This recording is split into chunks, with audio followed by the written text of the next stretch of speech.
Good day to everyone. I would like to welcome you all to a consultative session on OLDN TV. My name is Samantha Salas, and I will serve as your host for this discussion.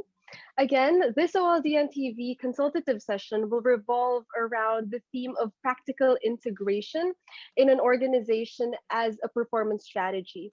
To talk about the topic, we are honored to have three esteemed guests today. The first is Dr. Nathan Musunda from Unicaf University in Zambia. He is the Dean of Academics as well as a consultant researcher and a lecturer in productions and operations management, quality management, project management, and supply chain and procurement management with 25 years of experience both in the academic world and the corporate world. He is also a very proud member of the Institute of Directors, or IOD. Our second guest is Ms. Tsitsi Chundu, who is an HR consultant for Primo Capio in Zimbabwe. And she is also a teaching assistant in Africa Leadership and Management Academy, all the while being a member of the Organization Leadership and Development Network, or OLDN, and a COLD consultant for the continuous development of people. And our third guest is Ms. Regina Huba, who is the CEO of Transform Your Performance and a multicultural transformational leadership coach. She is also a global international speaker for topics such as humanizing the workplace through inclusive leadership. On top of all this, she is also the author of the book Speak Up, Stand Out, and Shine, and her signature framework, Powerful Leadership Transformation, or PLT. Before we begin, I'd like to take this opportunity to hand over the floor to our guests or our speakers. Dr. Nathan, Ms. Tsitsi, Ms. Regina, would you like to address the audience very briefly?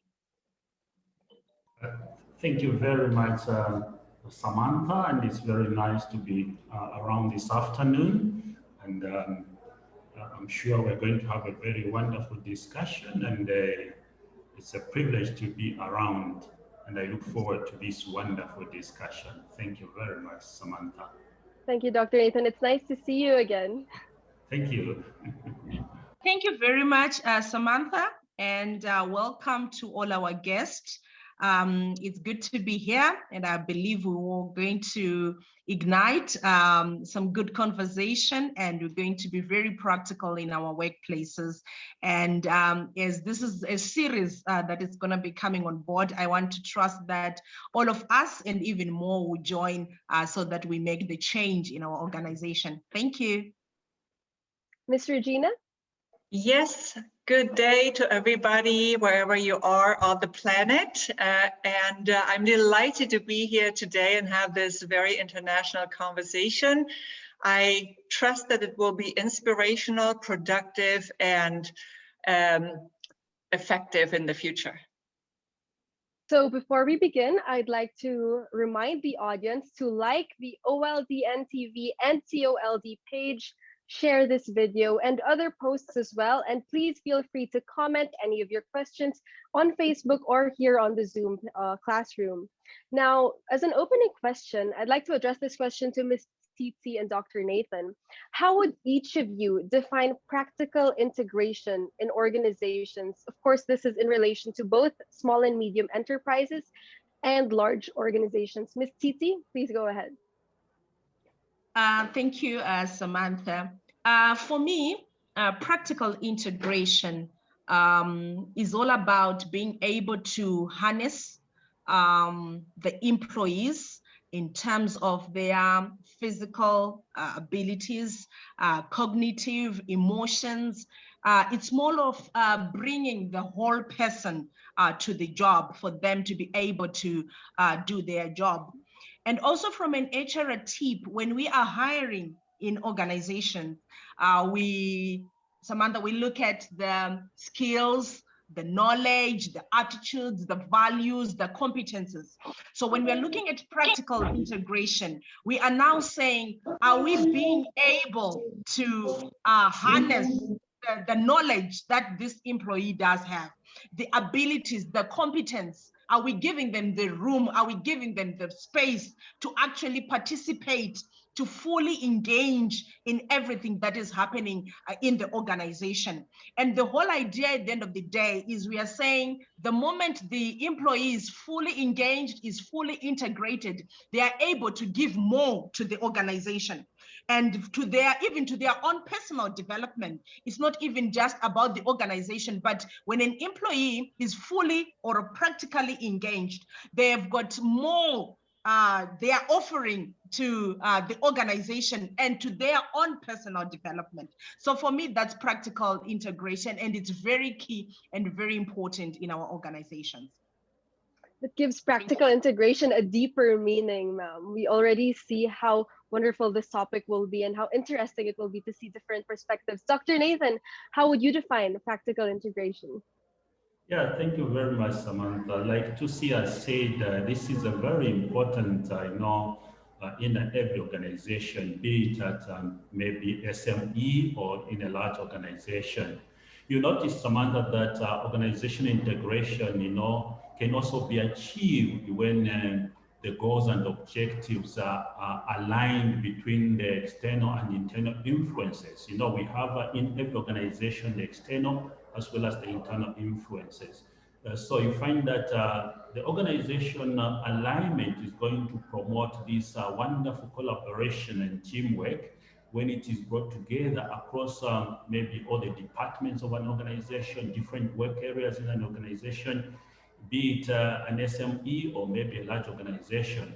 So if these departments within that organization, all the employees come together and they work together, then they are going to achieve a very wonderful, practical integration. But if maybe, for example, a certain department like production or marketing is not aligned with maybe organization strategy, then we can conclude that organization is not really integrated. So I can define it in that way, in a practical way, in that way, Samantha. Yes, doctor, it's very it shows that there's a sensible type of approach behind practical integration that involves alignment of all the departments, like you said. So Yes. moving on to another aspect of practical integration, let me ask this question to all three of you. What do you think is the correlation between practical integration and the concept of trust building within an organization? Let's start off with you, Ms. Regina. Yes, trust for me is the basis for effective and productive collaboration in all senses.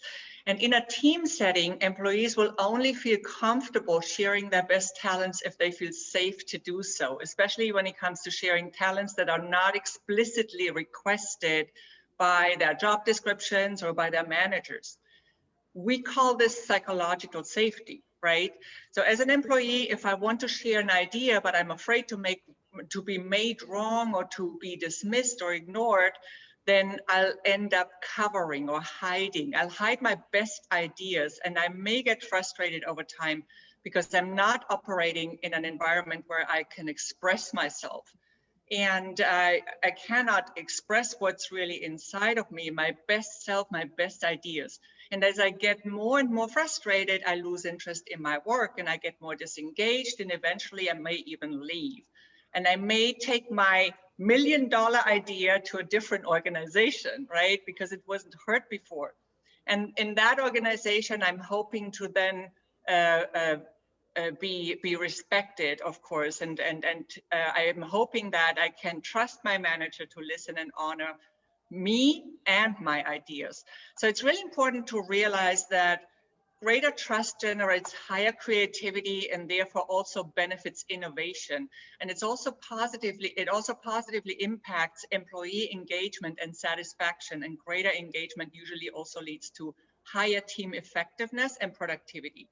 So communication is improved in this way through trust, and there will be fewer conflicts, and there will be more time to focus on the task at hand and the work itself.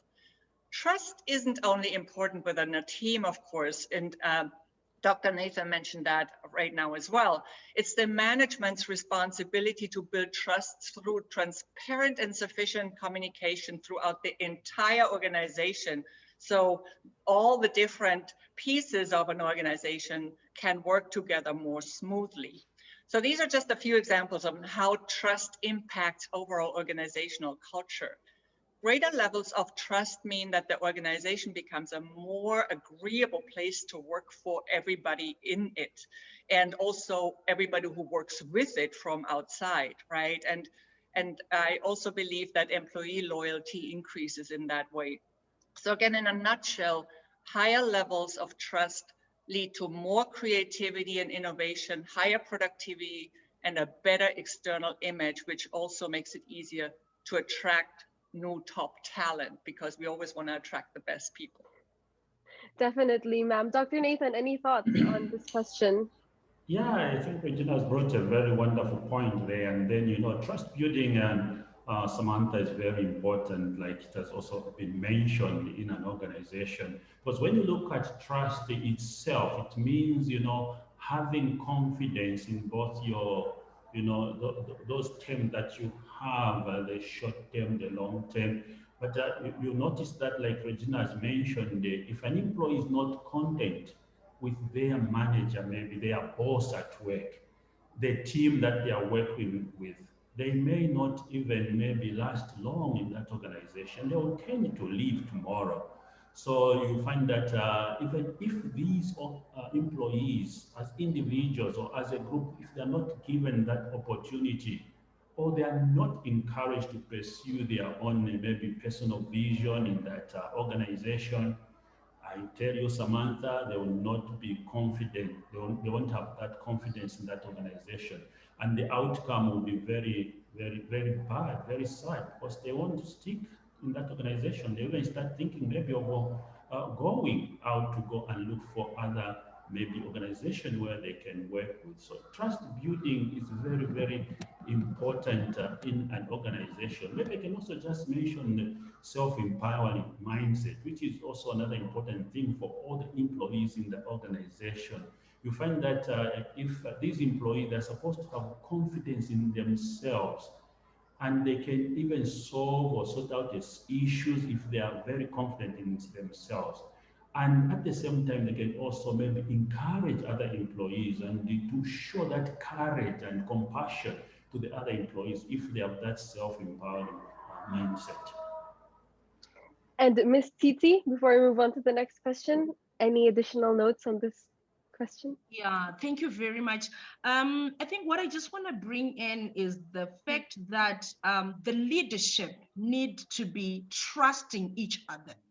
Because many times we think it's about the leadership and the employees, but I think when it comes to trust building, there should be trust amongst the leadership, and the employees or the rest of the organization must be able to see that our leadership do trust each other, because then that helps even when instructions and everything is coming, and it sort of dispels mistrust, misjudgments and stuff like that. So that's the point that I just want to add, to say leadership need to be trustworthy as a team, and also to show the rest of the organization that they do trust each other.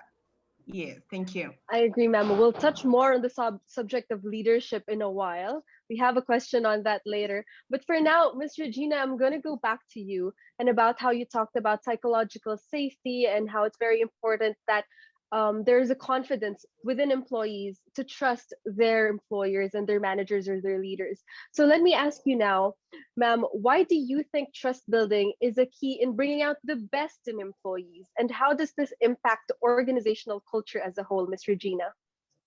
Yeah, I think I already touched on most of it actually before. And what I also want to pick up on, though, again, is this self-empowering mindset. This is an integral color. It's one of the pillars of my powerful leadership transformation framework, actually. And we can only have a self-empowering mindset, develop that more as an employee when we have a trust-built environment that we operate in, right? We have to really be empowered. And I always say, no one can empower you but yourself. This is why I call it a self-empowering mindset. We can only guide others to empower themselves, right? For example, as coaches or mentors. But I do believe that, you know, we can help people move out of their victim mindset and step into a self-empowering mindset. And this also has to do with their vision and how they see themselves in the environment and within the corporate vision or within their team vision. Yes, it's important to have visions that are well defined on all those levels. This also creates trust, because oftentimes we see that there's a disconnect between what a company vision says in writing and what they actually implement, and how they treat their employees and how they lead their employees and what their products really do in all these senses, right? This is also about trust, right? And we also mentioned humanizing earlier. So, you know, there's a huge aspect here. We talk so much about diversity and inclusion, but what does that really mean, right? When we talk about diversity and inclusion, we oftentimes talk about categories instead of humans. And so it's really, really important. The correlation between this humanizing factor, I call it humanizing the workplace in my work.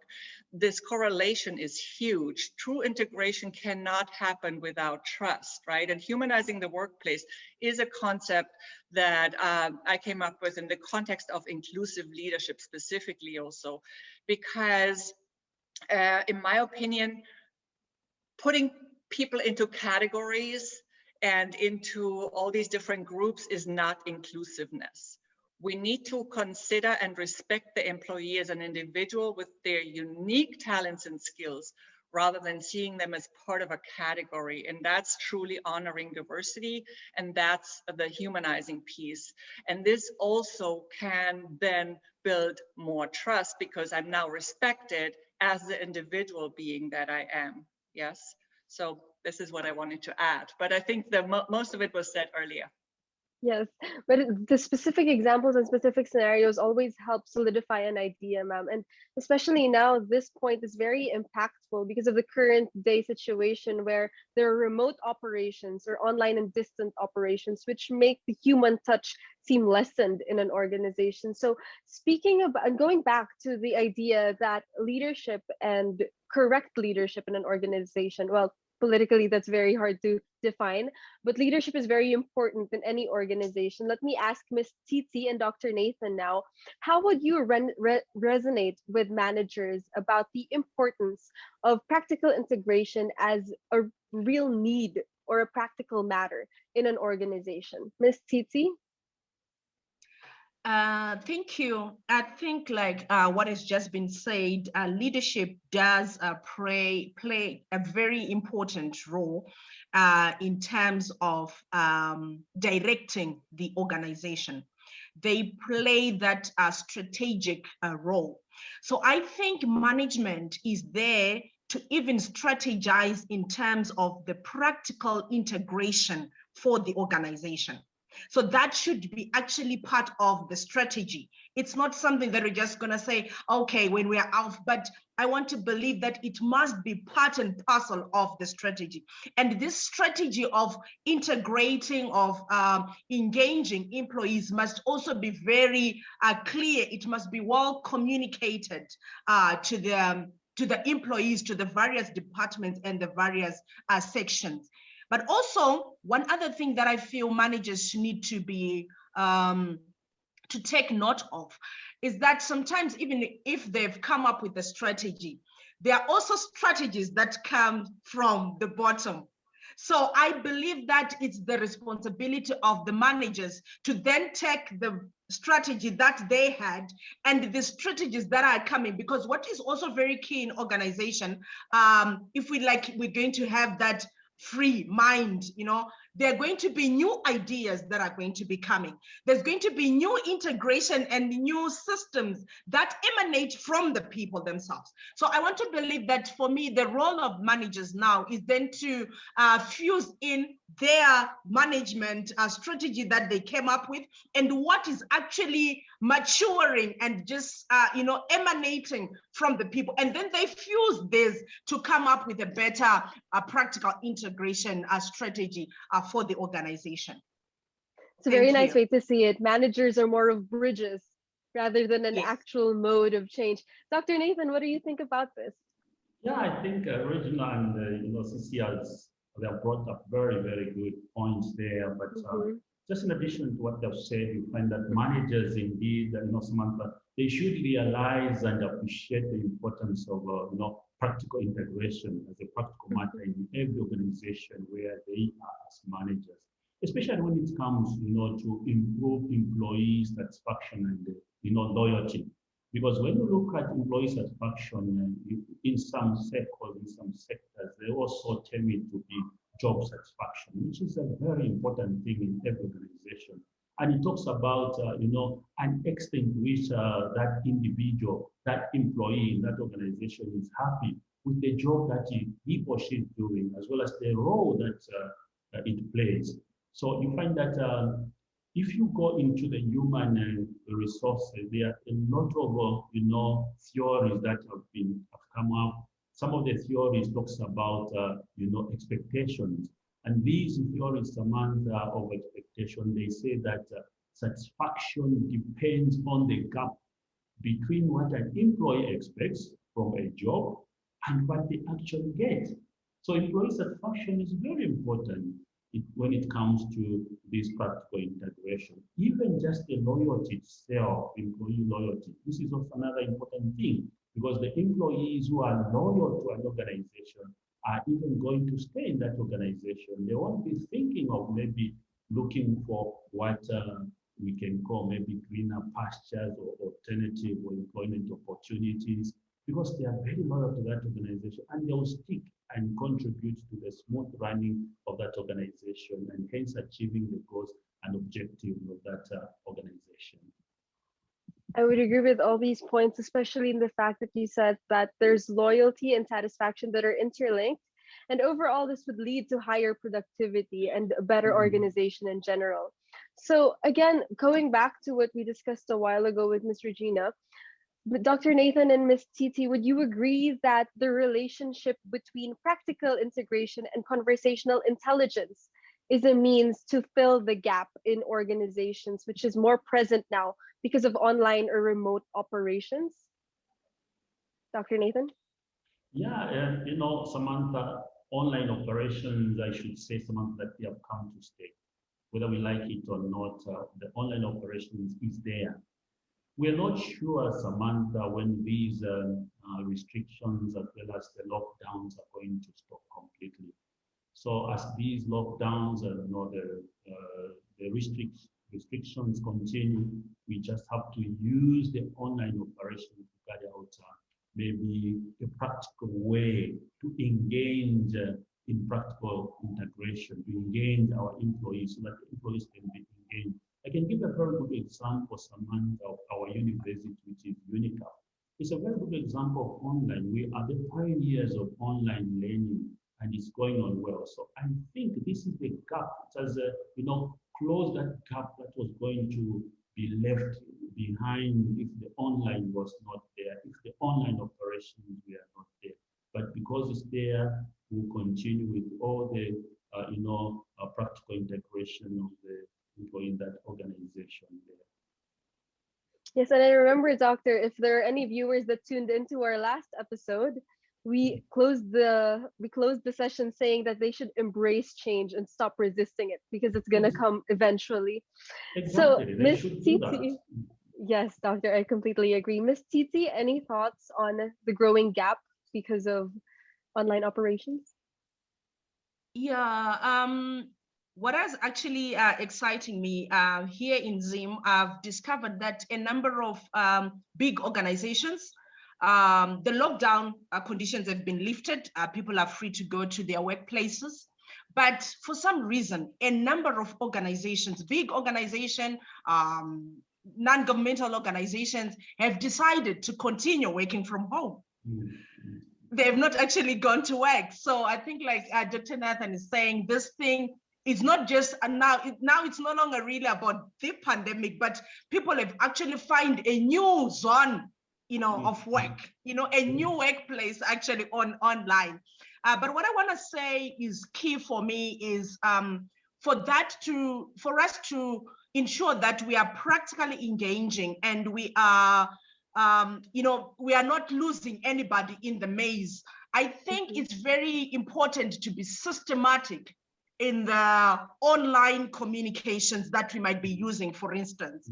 So I'll take an example. An organization need then to agree to say our communications are on email, for instance, and they might be in a WhatsApp group. So sometimes you find that employees, they receive a message on WhatsApp group and they reply on email, and the vice versa. And there's a whole lot of miscommunication, delays, and that kind of stuff. So what I think will help encourage good engagement is that the organization needs to be systematic. They need to be in agreement. And also scheduling is very, very key. To say, okay, when you receive an email, probably we're working on a document as a group, we are track changing and all that. How long should one take with a document? So I think it's have to be systematic, and there has to be a whole lot of scheduling, to say every morning when we wake up 8 o'clock, everybody check your emails. What's there? What are the issues? What do you need to work on?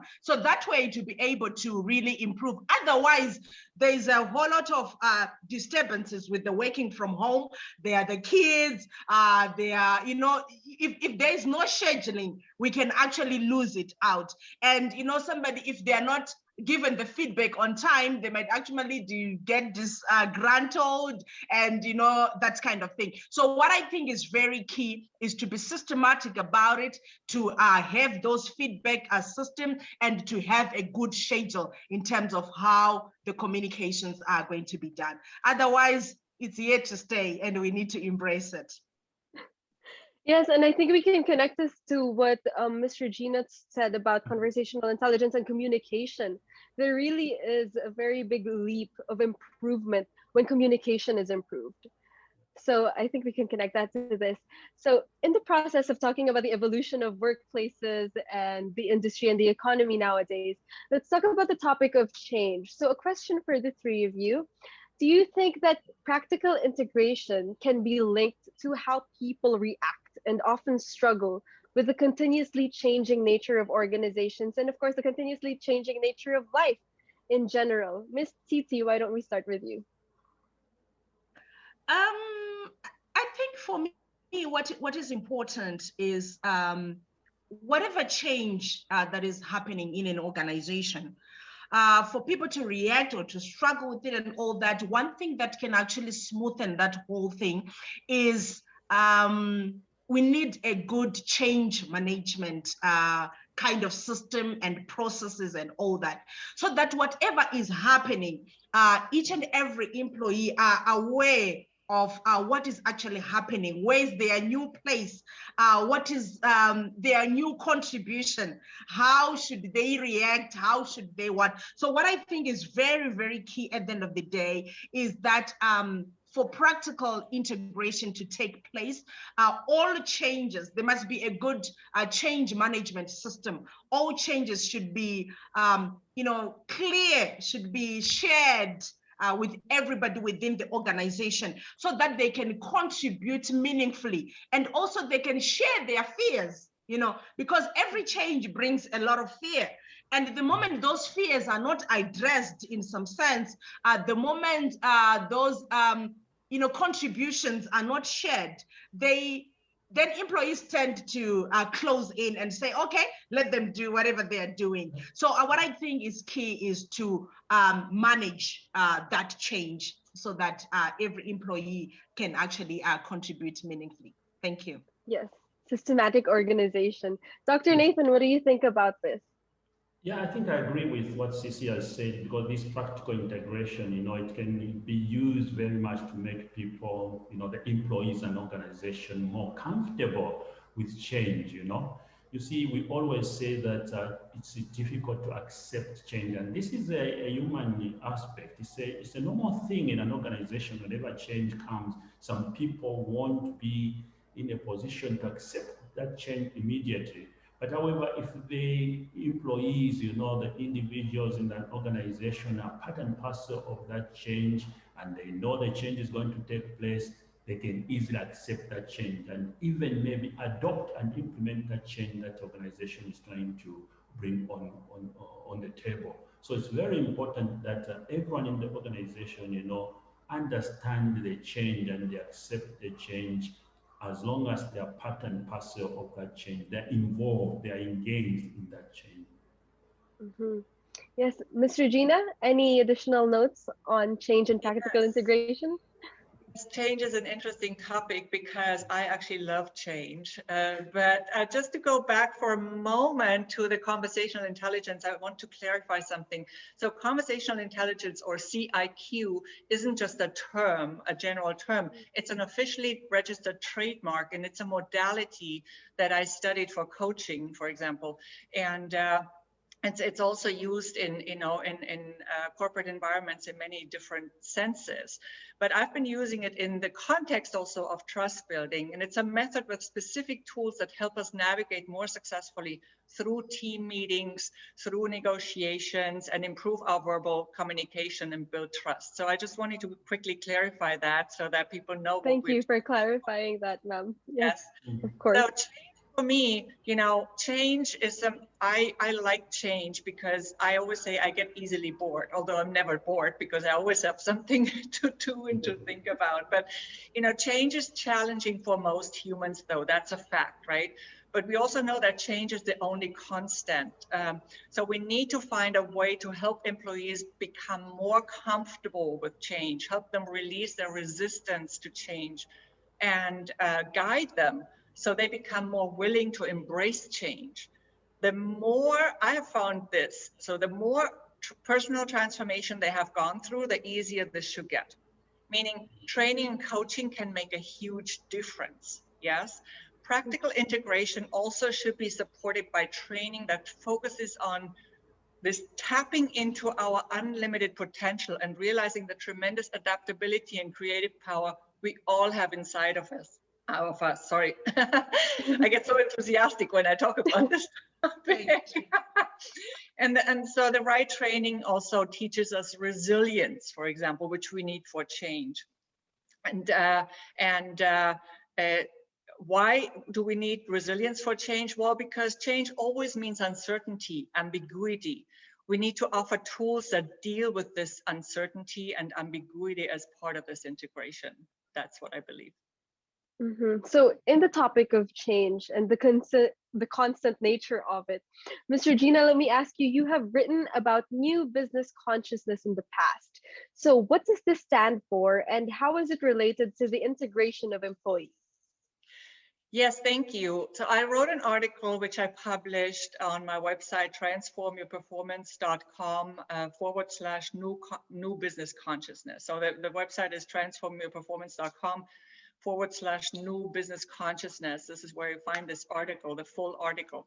And this is about leading and interacting with others respectfully from our hearts. Yeah, this is why in my work I also talk about heart set, not just mindset, which is only 50%. We need the other 50%, the heart set. And it's about honoring each person's right to self-express, to express their unique genius. Everyone is a genius in their own way, yes? And to thrive through that genius, through their purpose, and not force them to fold themselves into a box, that fits our system somehow, because actually that is much more productive and much more creative. We want to work with the human, not just as a resource, but as a human being. And this consciousness requires compassion with our coworkers, with our teams, clients, customers, suppliers, all our stakeholders, really. In my article, I asked, for example, what if we could exchange prejudice for empathy, judgment for compassion, competition for co-creation, separation for connectedness, contempt for respect, and fear for love? These are the basic principles. So I'd like to invite you right here and now to close your eyes for a moment and imagine such a work environment. What could that be like? What would it feel like to operate in a nurturing environment like this every single day? Go into your workplace, whether it's working from home or in person in the office, and experience this every day rather than a workplace that depletes our energy. Yeah, so in a welcoming organizational culture where all come together in partnership and where we practice transparency and respect, wouldn't that feel good? So if you did close your eyes, open them now. Well, we're meant to feel good at work. That's the point, right?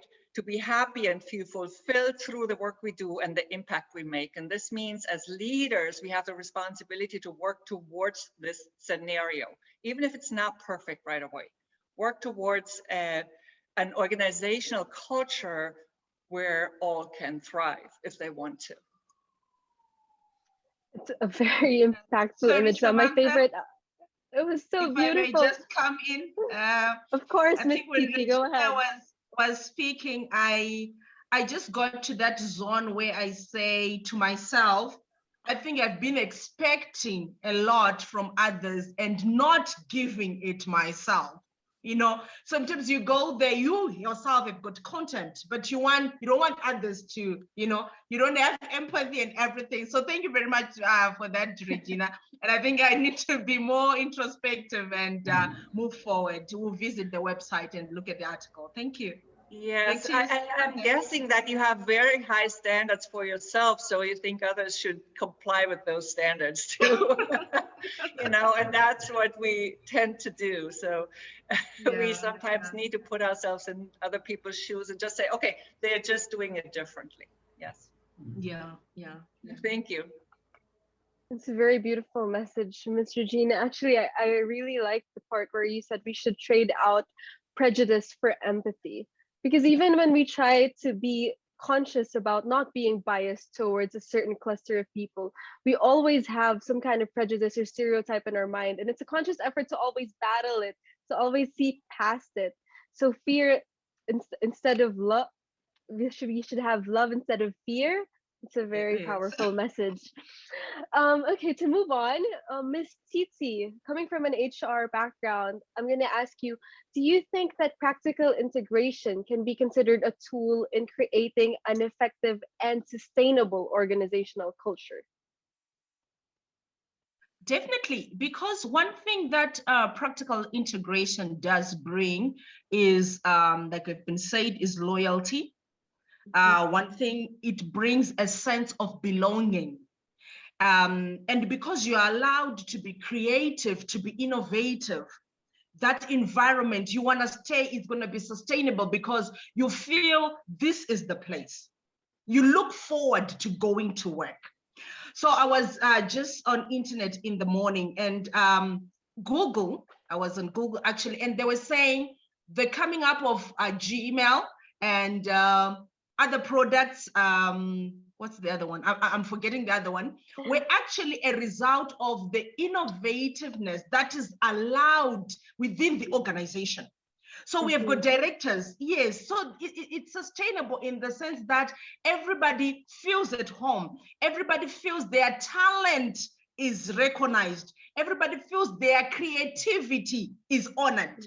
So practical integration is the way they stick around. They want to belong. They don't want to go anyway. Like Dr. Nathan talked about greener pastures. There is no greener pastures because if I'm in that organization, it's not even about the monetary value that I get, but that intrinsic value that whatever ideas, my ideas are being appreciated. They are becoming part of the company strategy. They are growing the company. They are, in some cases, on a bonus, profitability is increasing. Performance, we are well branded as an organization. That is satisfying, and definitely that does bring a sustainability. And also, when people are part and parcel of what is happening, there is ownership.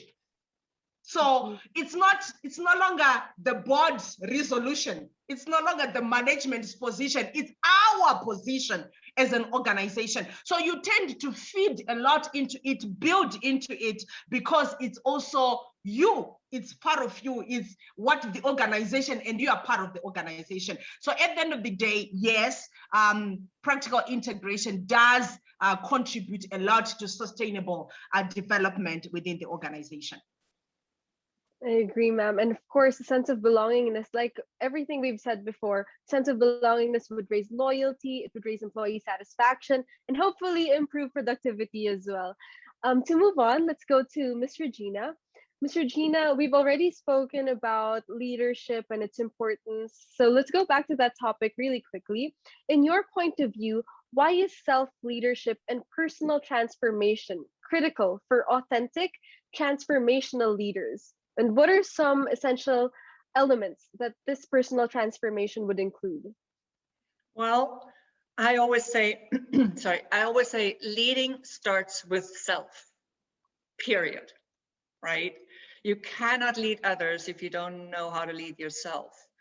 And self-inquiry is what leads them to self-discovery. So it starts with self-inquiry, we get to self-discovery, which then leads to greater self-awareness and self-knowledge, and only then can we transform. And leaders that transform themselves can inspire others to transform as well.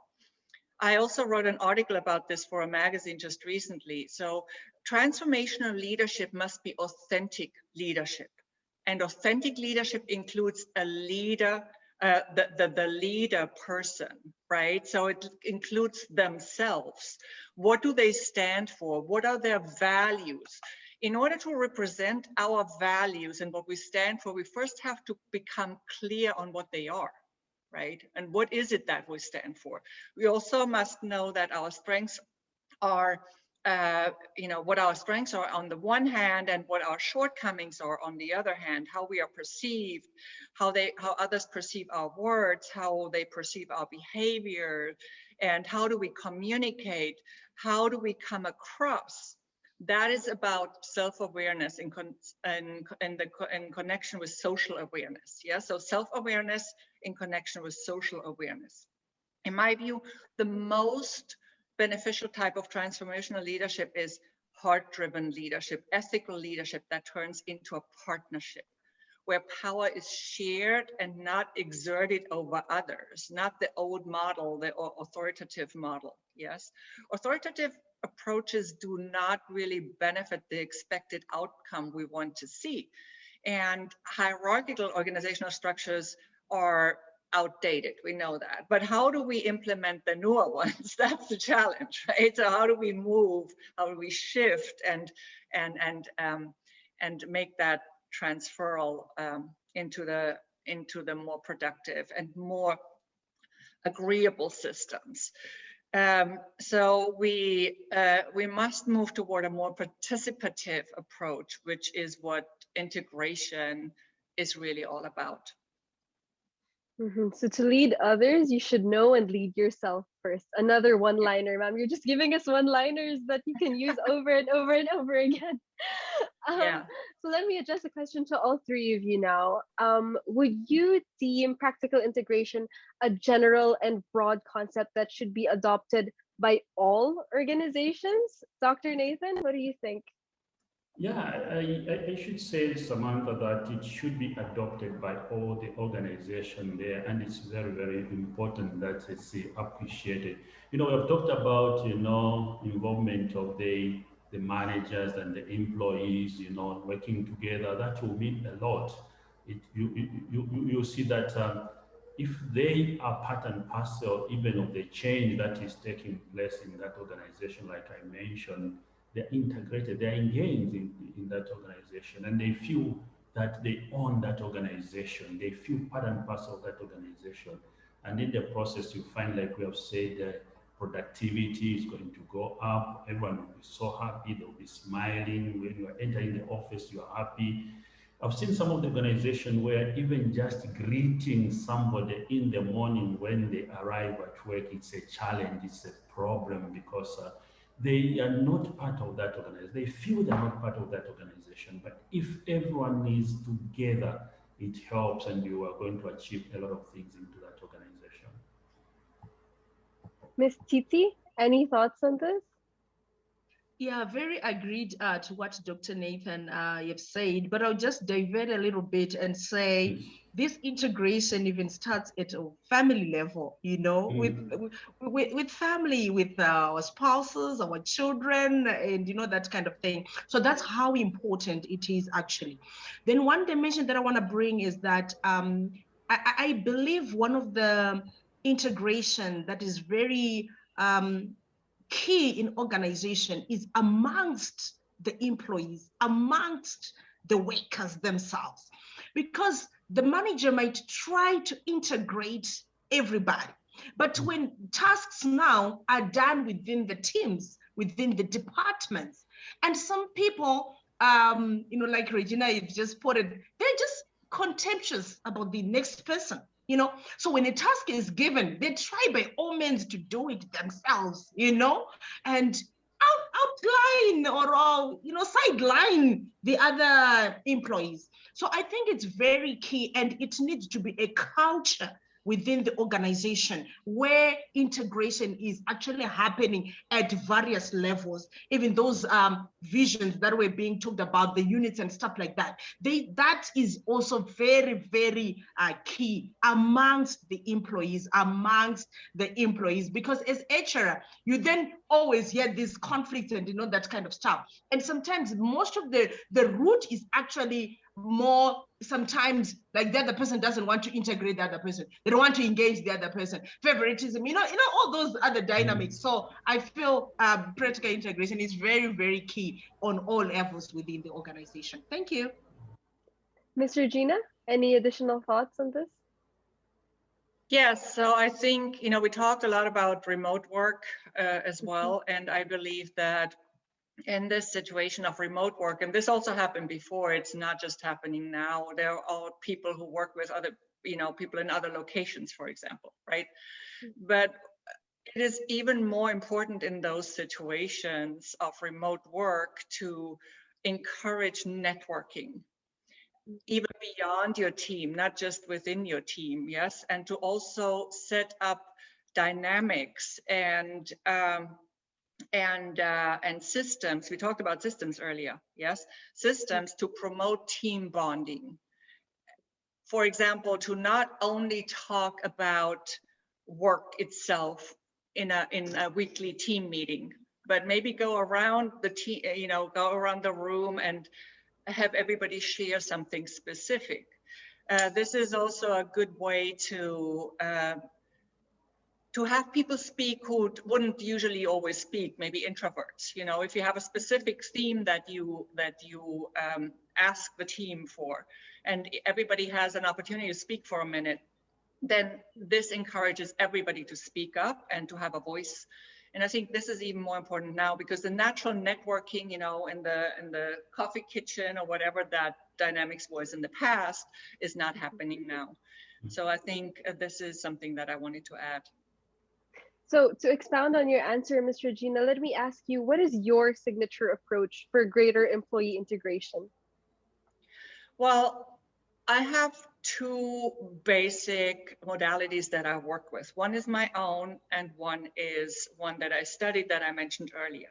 So in terms of leadership and leadership training, my approach is what I call humanizing the workplace. And it's about honoring the individual employees with their unique brilliance and genius, but also with their unique needs.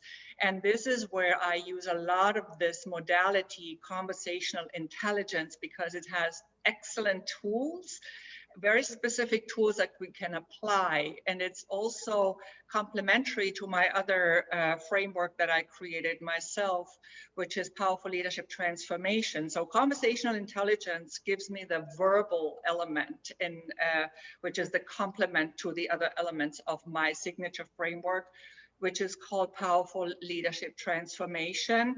And it's a transformational leadership approach for all levels, really, because we can also be leaders at any level, really. We don't have to be in a leadership position to show a leadership attitude. Actually, we should do that before we get there so that we are recognized as leadership candidates, right? So I use the powerful leadership transformation content in both group trainings and in one-on-one coaching programs. And it has 4 pillars. The first is a self-empowering mindset and heart set. The second is distinctive uniqueness, which ties into the unique brilliance topic, yes, and into the whole diversity topic. The third is a body and energy conscious presence, because we know now that all we are is energy, but in business we never talk about energy, and we're missing out on a huge, powerful impact factor here. And the fourth is a consequence of the 3 previous ones, and it's inspired and effective action. So these are the 4 pillars of that framework, and they have proven to help people be more successful as individuals, but also as leaders. So I'm going to move along now. Dr. Nathan, I have a question for you. So how would you address the fear in employees to integrate themselves into organizations? And of course, when we ask this, we also consider the question of how apprehensiveness within the organization can be lessened while participation is encouraged. Dr. Nathan? Thank you very much, Samantha. You know, when we talk about fear, like we have already mentioned in passing when we are discussing this important topic, you know, fear in employees to integrate themselves into, you know, organization. You know, it's a very common thing that is there in most of the organizations today.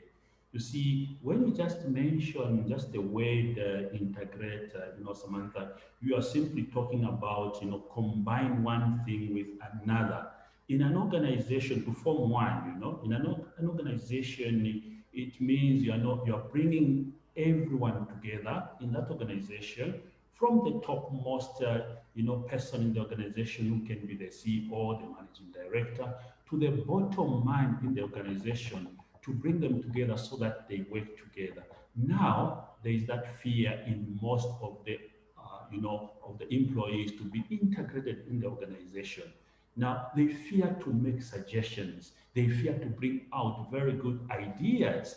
They fear to point out maybe even the negative things that are there in that organization.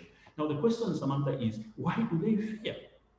Yes, they fear. If you look at our maybe setup in our African, most of these African countries, even in Zambia in particular, and other countries around the world, you find that the economy is getting bad, and most of these employees, when you get a job, you find a job somewhere, they start guarding it religiously, you know, very jealously, that they tend to hide in a certain corner so that they don't bring out those negatives. And they fear that if they bring out those negatives, even suggestions and organization, they can be fired. Tomorrow they are going to lose a job. Yes, of course, you agree with me, Samantha, and everyone, that these employees can even be maybe the breadwinner. They are the ones who are bringing bread and butter on the table for the families. So they fear that if they lose a job tomorrow, it will be very difficult for them to sustain their lives, to bring, you know, food in the house, to pay for school fees for the children, hospital bills. And when you look at our African society, especially also even in our country, you find that we live as extended families. So they also fear who's going to be looking after my old parents, my grandparents, my uncles, my aunties. So they fear to come out in the open in the organization because they don't want to lose that job that they have. So they tend to be quiet and they don't bring those negative things or suggestions. It saddens me, Samantha, sometimes to hear something bad has happened in an organization, then this employee says, I knew it was going to happen. Mhm. But why didn't you come out? They fear that maybe if I come out, I'll be fired. Now, you also talked about, apprehensiveness within an organization. How can it be lessened? How can it be reduced? Samantha, this is a very good thing. You find that most of the employees, because they fear, they are anxious, they are concerned, they are nervous, they are worried, they are agitated. But all these can be lessened and it can even be removed completely by maybe an organization to be very transparent. If you talk about just an organization that is transparent, it's just like, you're allowing light to pass through a certain object. So even in an organization, you have an organization there, people should see everything in that organization. So the simplest definition maybe of a transparent workplace is we can say operating in a way that is going to create openness between the managers and between the employees. This type of openness, Samantha, between the managers and the employees will create some trust, will create, that successful organization, and everyone will be working together, and they won't even have that fear of bringing out maybe important things or suggestion in an organization because they will be fired. So it's a very important thing to put across and make all the employees realize that no, they can contribute, they won't be fired, they won't be, asked to leave their employment. They want to go out in the community or in the society without a job, without the money, without an income, but they are part and parcel of an organization. So that fear should be removed from that organization. Then the employee will be working so nicely. Okay, thank you, Doctor. Yes, I do agree with that, especially when we connect it to other points, such as how communicating with employees would be very beneficial in any scenario. I was supposed to ask you another question about how practical integration would relate or translate in a company's reputation or image to the external society, but we're running quite out of time. So let Okay. me just make this assumption that after all the discussions we've made today, it's already needless to say that practical integration really does help a company's branding, not just with the external society, but also through their employees. Because as employees feel loyal and they're satisfied with the organization, for sure it will translate no matter where they are, regardless of whether they're in the company and their performance is being measured, or how loyal they are when they talk to their friends, they talk to their families about how satisfied and how they feel a sense of belonging, like Ms. Titi said, to an organization. So let me ask you the final question we have for today. How do you view the next step in the process of making practical integration a focal point in reaching success for all organizations? Ms. Titi, let's start with you. For me, I think what is important is to be practical about everything that we set to do. Even the issue of fear and trust that was being said. So if we go to the organization, to the employees and say, we are trustworthy, but practically, how are we actually doing it? So that's number one. Then number two, Dr. Justin always talk about inquiry and engagement. Let's inquire, let's engage, and let's communicate and allow feedback to come back so that it's a cycle, where we actually implementing something. Is it working? Is it not working? Then what can work? There's that cycle that we need to continuously be involved in. So I think for me that's what is very, very key. And let's be practical. So at the Center for Organizational Leadership, when the students are doing their OD lessons, one of the things that is key is the students should have a case study, should actually learn and be practical in the organization about the thing. So in most cases, we are learning so many things all over the show, but we are failing to practice them in the organization. So what I think is very key is to learn to be practical. Like what we have learned today, let's go and practice it in the organization. And from there, I think we'll move and improve our strategies and our everything every day. Thank you very much. Thank you also. Dr. Nathan? Yeah, Samantha, maybe just to link up with what you just said, I remember you mentioned time is running and you talked about repetition and you know that practical integration, it can build a company's reputation.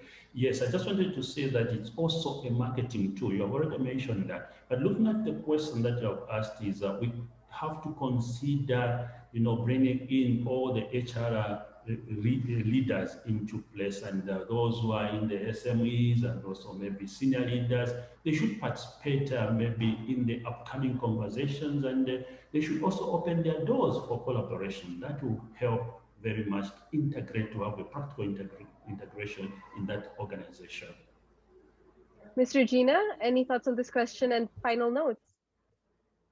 I would actually love to hear from our audience at this point, because I think we've talked a lot and I would love to hear what questions they have at this time.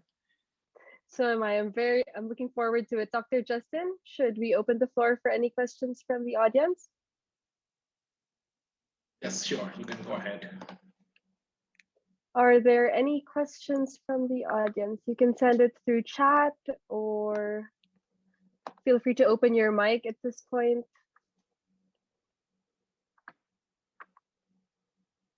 I have a question. Hello, Mr. Patrick. Hi. Morning, I think, to you. Good morning. Yes, early morning, morning. but that's commitment. I work with organizations to move from industrial age hierarchies, which create silos and are prescribed boundaries within the design of the organization. My experience has been that all of these great concepts, and thank you very much for all the presenters here and speakers here, all you individuals. Every point was excellent. Within the organizational design of a hierarchy with silos, there are prescribed boundaries as a closed system. So yes, you can move things a certain degree. So I work with moving from those industrial age to something that fits more of the 21st century, which is collaborative networks, designs of organizations. So the question is, how does an organization move from the 19th century Tayloristic hierarchy silos to a 21st century network design of an organization that is an open system versus the closed system of the 19th, 20th century hierarchies? How do you move that organization from there and continually develop the organization? Because what I do is create emergent organizations where change is natural. People flow with the change in present time, not a past vision. I mean, a future vision, but a living vision, a living culture. And they create self-agency in that culture, so people know that they can influence their environments and influence their personal development. So just to throw around some ideas, how do you move from that industrial age silo into more 21st century networks designs for organizations? I can start. While I might not have the entire solution for you. No, I'm not looking for a solution. I do want to say that it's been done. Judith Glaser, who founded and created the conversational intelligence methodology, she actually did this with some organizations, and she has a book where she talks about those case studies, and you might want to read it if you haven't already. It's just as an inspiration. It doesn't give you all the methodology, but it is possible. Of course, this required bigger projects, right? It required a lot of group coaching, and she had a team to work with and all of that, and she even worked internationally with teams who opposed each other in the past and now work together smoothly. So it can happen.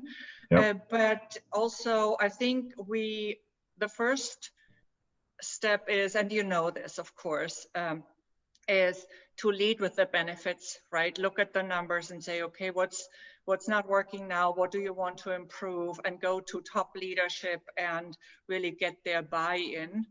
for the benefits of what could it look like and how could it impact their numbers, because they look at numbers, right? And then I think once you are through that barrier, it's important to get buy-in at all levels of leadership, because oftentimes where things actually get stuck is at the mid-level. Because, you know, they look at their numbers too, but they look at their goals and what they need, and they don't look so much at, okay, what do I need to do today to create a better tomorrow? Yeah, they look at what's in it for me. Right.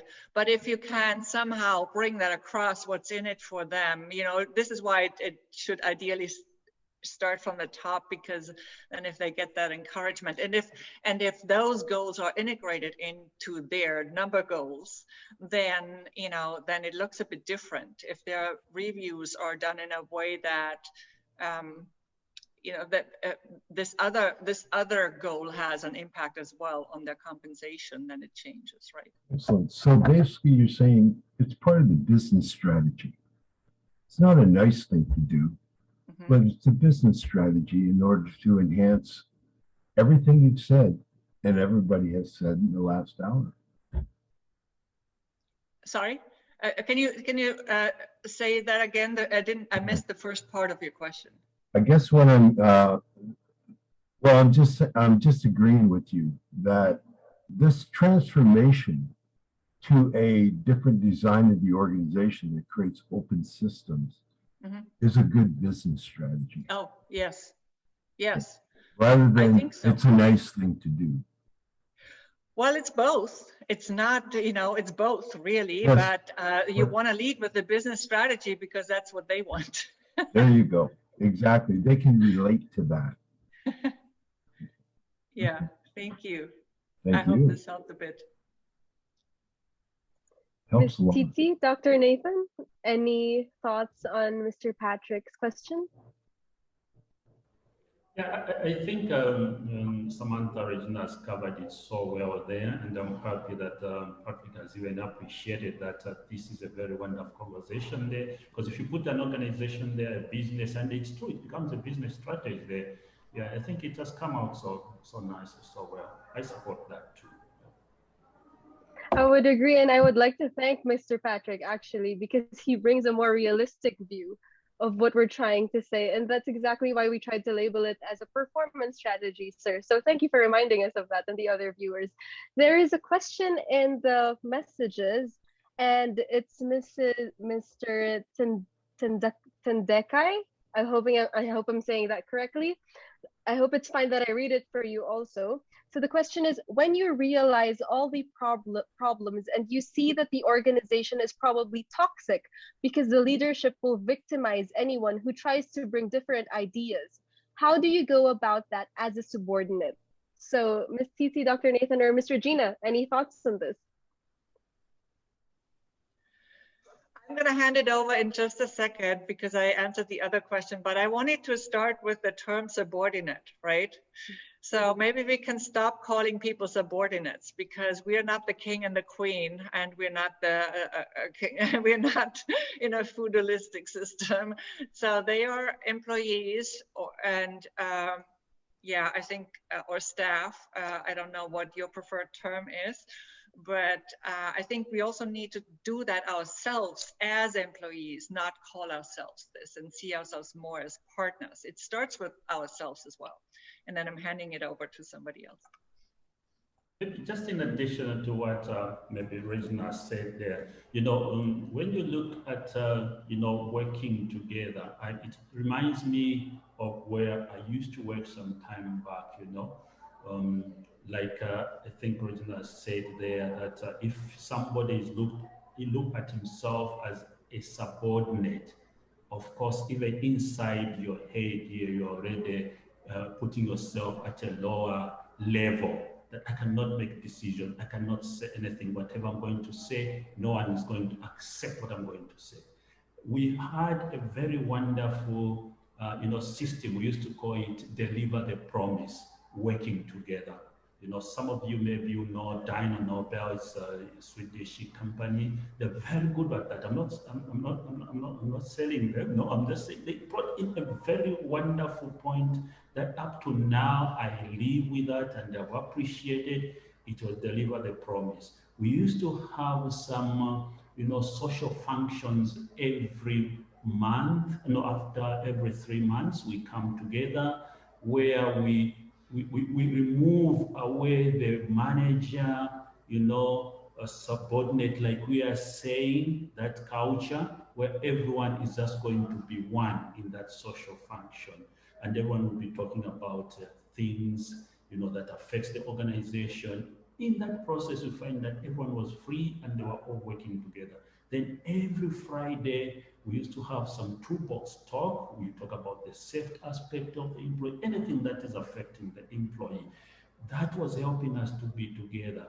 It helped us to remove that bossy type of thinking. Somebody is a boss, and then also the person who was down there, maybe who is cleaning our floor, cleaning our offices, was also feeling part and parcel of the organization. In the end, you find that everyone knew the goals and objectives of the organization.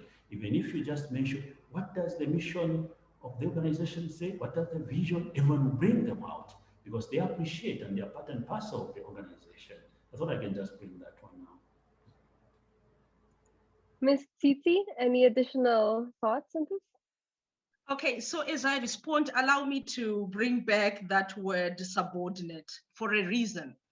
I think what Regina and Dr. Nathan are saying is very true, but I think this question is coming from, in companies, no matter how we try to integrate, there are those power dynamics. At the end of the day, they are going to be somewhere there. So I think what Tendekai is asking or is saying is that when you are at the end of the power on the continuum, right? When you're at the other end and you are trying to, the bottom up kind of scenario, that's what we have.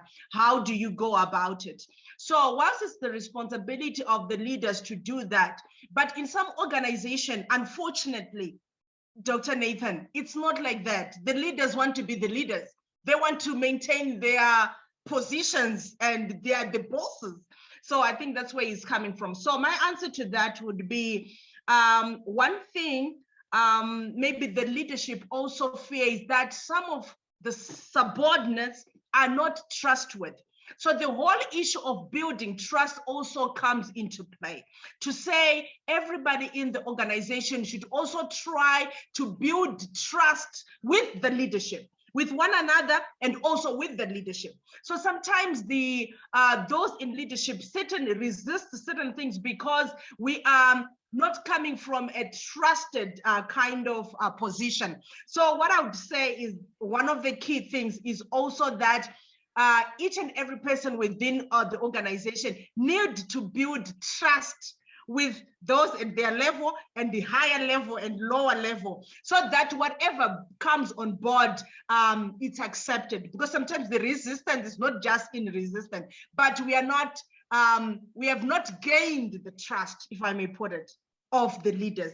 So I think that is also very key, being able to gain the trust. And this happens over time, and this happens as to how we portray our ideas, put ourselves. We are not coming there to challenge, but we are bringing them as, a contribution.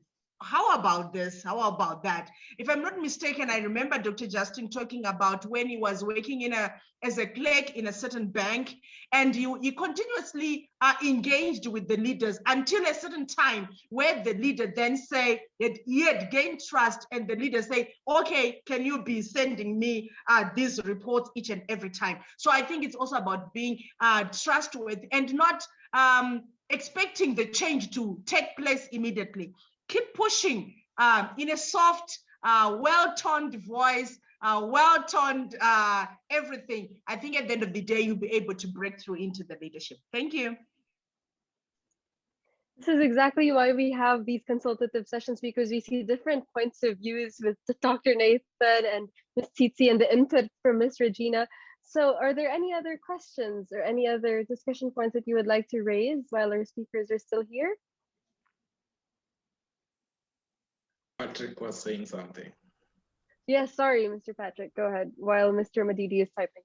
Okay, just a small comment. In my experience of all my practice for, I don't know, a long time, that unless one gets comfortable with shifting their cognitive and emotional mindset, how they see things, how they perceive things, it's really hard to change, because we create, how we see things is what we create. So to get another person to have shift their mental framework, so critical. It's sort of what's really underneath the iceberg, at the low, Yeah. you know, what's underneath the dynamics, supporting them to and working with them to create that shift. And that once that shift occurs and they see things differently and they create meaning of them, then different things will be created. Yes, and if I might just add, you know, it's also about the leaders trusting themselves and not feeling threatened. Yes. You know, because it's also about that. Why do I have to exert power? Why do I have to be authoritative? Well, it comes from a fear to lose my position, an underlying fear to lose my position, right? Yeah. And this is also why, and this is why I love also what Tsitsi said earlier, because we have to build trust in all directions and at all levels. And if we want to be in charge of our own careers, we have to build this trust with those who are observing us, with the decision makers, with those who are in charge of our promotions. And that is a whole other different topic for another conversation, right? But it's very much tied into today's conversation at the same time. That moves into culture, giving everybody a different experience in a consistent way creates new norms, new patterns, and the culture eventually will emerge into another form. Mm-hmm. So it's that day-to-day practical stuff of a different experience that I've found that really makes a difference. Yeah.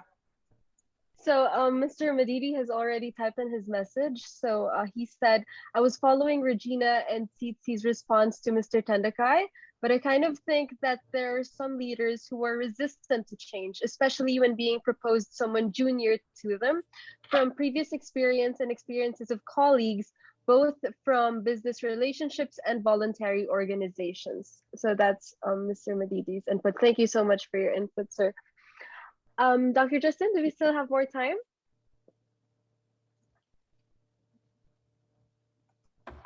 I think we can wrap up in 5 minutes.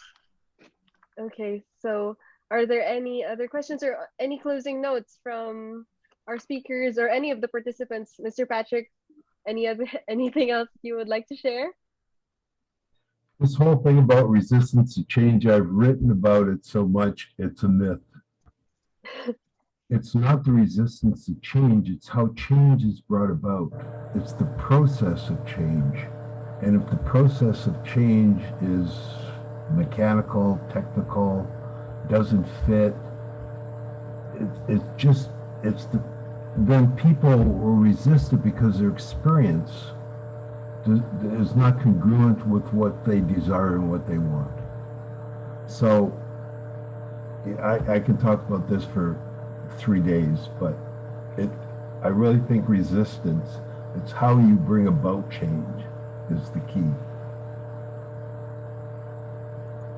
Okay, any closing notes from Ms. Titi? I'm sorry, there's some kind of background noise from somebody, but any other additional notes from Ms. Titi, Dr. Nathan, or Ms. Regina before we close this session? For me, I think this has been a very good consultative forum, and I think we have managed to unpack, you know, some of the areas around practical integration that need further unpacking. So I'm saying let's move on with these workshops. Let's continue to interact. Let's continue to network and continue to unpack, because sometimes I'm thinking, even like Patrick has said, it's not that people do not want, but sometimes how we bring in these things. So I'm thinking this is going to be a very interesting series, and we'll be able to adopt better and good strategies. Otherwise, thank you very much for everybody. I've learned a lot today. Thank you. Dr. Nathan? Yeah, thank you very much, Samantha. I think I also agree. I've learned a lot, and you know, a lot of points have come up that we can use in our day-to-day life at work. And something that I've appreciated very much is, you know, let us work together from the topmost person there to the person down there. That will help us. Then we are going to achieve the goals and objective of our organization. At the same time, the last discussion has brought about fear, you know. We don't have to fear who my boss is, but work together. And those examples that came out are so good. And also the use of the word subordinate. I think, yes, TC said, no, it's still there. Yes, I agree, it's still there, but let us try by all means to remove it. To fight it. So that, yeah, to fight it so that we can be together, no subordinate. Like Regina said, there's no king, there's no queen there, but we are one. I've appreciated this discussion, and I look forward to more wonderful and, you know, discussion in the future. Thank you very much, Samantha. Ms. Regina? Yes, thank you so much for an amazing conversation today. Thank you to everybody who participated in the conversation at the end as well. It's been wonderful. I have learned as much, you know, as we possibly can learn in an hour's time. And I look forward to our continuous brainstorming, so future sessions, and I know we've already talked about how to take this to the next level, so watch out for that, stay tuned, and I know Dr. Justin wants to also say a few words before we close. Dr. Justin? Thank you so much. This is an interesting conversation, and it's a new way of thinking, it's a new way of doing things. We have done a lot of PowerPoint presentations. We have done a lot of trainings in organizations. We have done a lot of these writings of articles and stuff. But we still have our organizations deeply rooted in the 19th and 20th century strategies, as Mr. Patrick has said. So we need a new way of doing things. And this new way of doing things comes with conversations. Some of us don't believe in trainings unless you are doing technical training. Though we have a lot of people who do leadership training, behavioral-based trainings, conversations are fundamental to the transformations that we want to see in our societies, in our organizations, and everywhere. It's nice to do PowerPoint presentations and be on flyers and all that. A lot of people like that. We prepare a flyer, we do a PowerPoint presentation, we do a webinar and all that, and people go and that's it. But we are saying we need a new way of doing things, and we are looking forward for more organizations, more individuals to be part of this series of conversations. As Unicaf University in Zambia, the Center for Organization Leadership and Development from Zimbabwe, Transform Your Performance, Premio Capio, we are ready to facilitate such conversations even with your teams in organizations. Just to come to an organization and sit down with your team and have a conversation for 20 minutes, it has huge impact than a whole lot of trainings that people are doing and marketing through all these marketing techniques that are happening. But for us, we are so much concerned about real change and real transformation. We are not looking for names. We are not looking for fame.